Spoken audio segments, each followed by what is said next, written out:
नमस्कार, सुस्वागतम, वेलकम, अभिनंदन। मैं हूं आपके साथ आपकी अपनी होस्ट एंड दोस्त डॉक्टर वायरा की। आपका स्वागत अभिनंदन करती हूं आपके, मेरे और माता रानी के इस खूबसूरत से यूट्यूब चैनल पर। कैसा है मेरा संसार? आप दिन दुगनी रात चौगनी तरक्की करें, माता रानी की असीम कृपा आपके संसार और परिवार पर बनी रहे। आज हम बात कर रहे हैं पांचवें नवरात्रे की। पांचवें नवरात्रे की अगर बात की जाए तो 23 मार्च 2026 का दिन है सोमवार का। और मजे की बात यह है कि हिंदू पंचांग के अनुसार ये हिंदू पंचांग का साल का पहला सोमवार है, हिंदू पंचांग का। वैसे मुझे मालूम है कि 23 मार्च है, जनवरी में नया वर्ष शुरू हो गया था, वो अंग्रेजी कैलेंडर का। मैं अगर अपनी बात कर रही हूँ तो अपने पंचांग की, तो आपको साल के पहले सोमवार की और पांचवें नवरात्रे की हार्दिक शुभकामनाएं। सुस्वागतम, वेलकम, अभिनंदन। मैं हूं आपके साथ आपकी अपनी होस्ट डॉक्टर वायरा की। चलिए कार्यक्रम की शुरुआत हमेशा की तरह बिलीव इन कर्मा।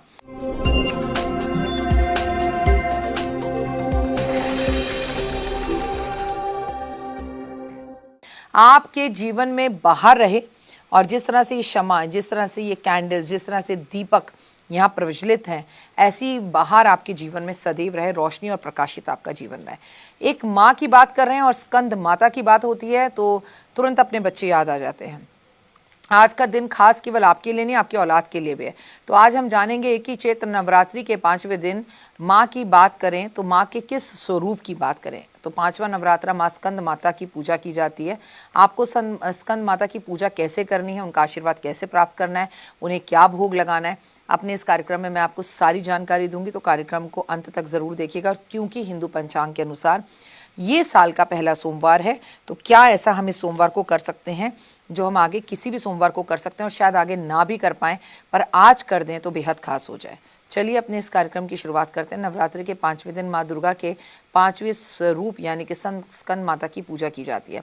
शास्त्रों के अनुसार माँ स्कंद माता भक्तों को अपने पुत्र की तरह स्नेह और प्रेम करती है।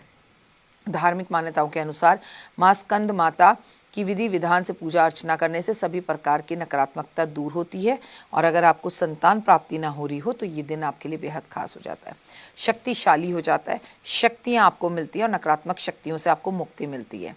सभी मनोकामनाएं पूर्ण होती हैं, कार्यों में आ रही बाधाएं दूर होती हैं।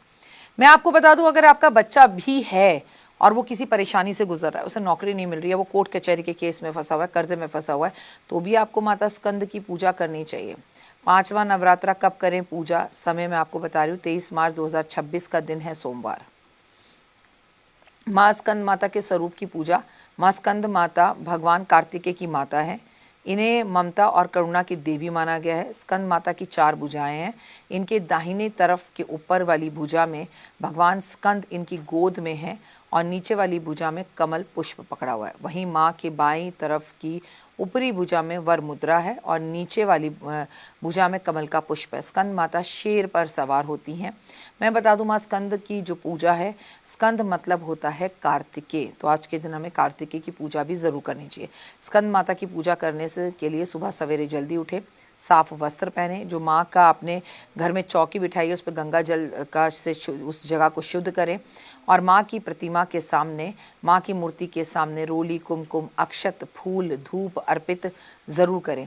इसके बाद स्कंद माता को भोग लगाएं।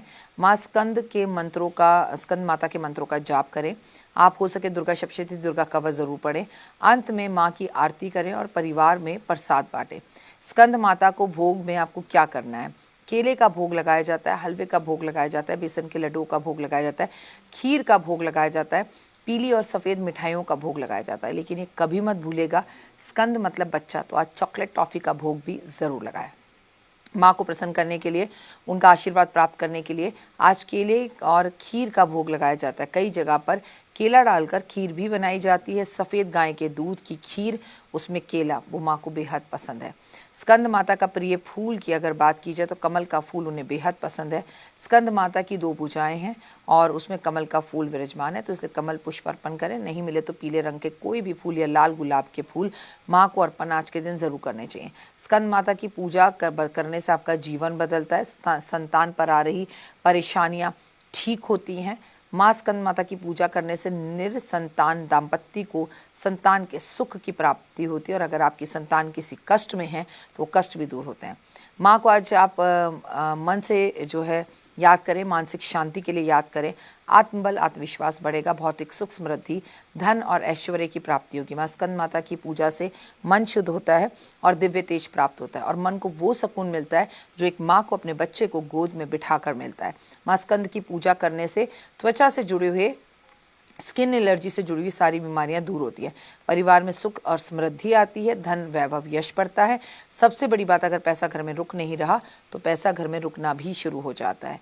इसका एक बात हमेशा याद करिए कि चैत्र मास के 5वें नवरात्रे के दिन रात 8 बजे के बाद एक पान के पत्ते पर 2 कपूर के टुकड़े और 2 लौंग डालकर इससे जो है जलाएं और इससे निकलने वाले धुएं को पूरे घर में फैलाएं।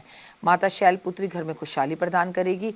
इस उपाय को करने से आने वाली समस्याएं दूर होंगी और माँ स्कंद आपकी औलाद को लंबी आयु देगी। इस दिन आपको नारियल जो है एक लेना है जटाऊ वाला, और उसके बाद वो उस पर लाल रंग की चुनरी लगाकर अपने बच्चे का हाथ लगाकर माँ के मंदिर में अर्पण करके आना है। और अगर बच्चा नहीं है तो ये कामना करनी है कि मुझे जल्दी संतान की प्राप्ति हो जाए, तो मैं आपको ऐसे नारियल चढ़ाती रहूँगी। इस दिन आपको 5 कौड़ी लेनी है और माता स्कंद का नाम लेकर माता के सामने वो कौड़ियाँ रखनी है। उसके ऊपर आपको हर शुक्रवार को निश्चित ही रूप से हल्दी का तिलक लगाना है। हर शुक्रवार धोना है, फिर हल्दी का तिलक लगाना है। ऐसा करने से घर में पैसा रुकना शुरू हो जाएगा। संतान अगर आपको प्राप्त नहीं हो रही है तो आज दाने अनार के मैया को लाई हूँ आपके लिए। मैं लाई हूँ दाने अनार के मेरी मैया के 9 दिन बहार के। किसी भी माता के मंदिर में अनार के पेड़ का जो है, अनार का पेड़ जो है वो लगा दे। अनार के पेड़ के आगे घी का दिया जलाएं। आपके घर में अगर अभी तक अनार का पेड़ नहीं है तो अपने घर में भी अनार का पेड़ जरूर लगाएं। माँ स्कंद माता भक्तों को पुत्र देती है, पुत्री देती है। आपके पुत्र और पुत्री का ख्याल रखती है, आपकी मनोकामनाओं को पूर्ण करती है, बशर्ते आप भी अपने बच्चों को दिल और हृदय से आशीर्वाद ज़रूर दें कि उनकी हर मनोकामना पूर्ण हो। नेगेटिव ना बोले, ना सुने, ना कहें। और आज कम से कम 5 से 10 मिनट छोटे छोटे बच्चों के साथ खेल कर स्कंद का रूप मानकर ज़रूर व्यतीत करें, ताकि एक पॉजिटिव एनर्जी, एक पॉजिटिव ऑरा आपके अंदर ज़रूर आए। और आज आप किसी भी मंदिर में जाकर मंदिर को बैलून से भी सजवा सकते हैं, मंदिर में फूलों से सजावट करवा सकते हैं, जो कि बेहद शुभ और उत्तम रहेगा। फिलहाल दीजिए इजाजत, अपना और अपनों का रखिए खास ख्याल। आपका दिन शुभ और मंगलमय हो। अगर अभी तक आपने मेरे चैनल को लाइक, सब्सक्राइब, शेयर नहीं किया तो जरूर करें और कमेंट्स में ओए होए सिर्फ जय माता दी। माता रानी आपके बच्चों को खूब लंबी उम्र दे। स्कंद माता की पूजा का विशेष कारण भी बन जाता है। इस साल का जो राजा है अगर हम नव वर्ष का बोले, हिंदू पंचांग का बोले तो देवगुरु बृहस्पति है और बृहस्पति इसका सीधा नाता जो है वो बच्चों से है।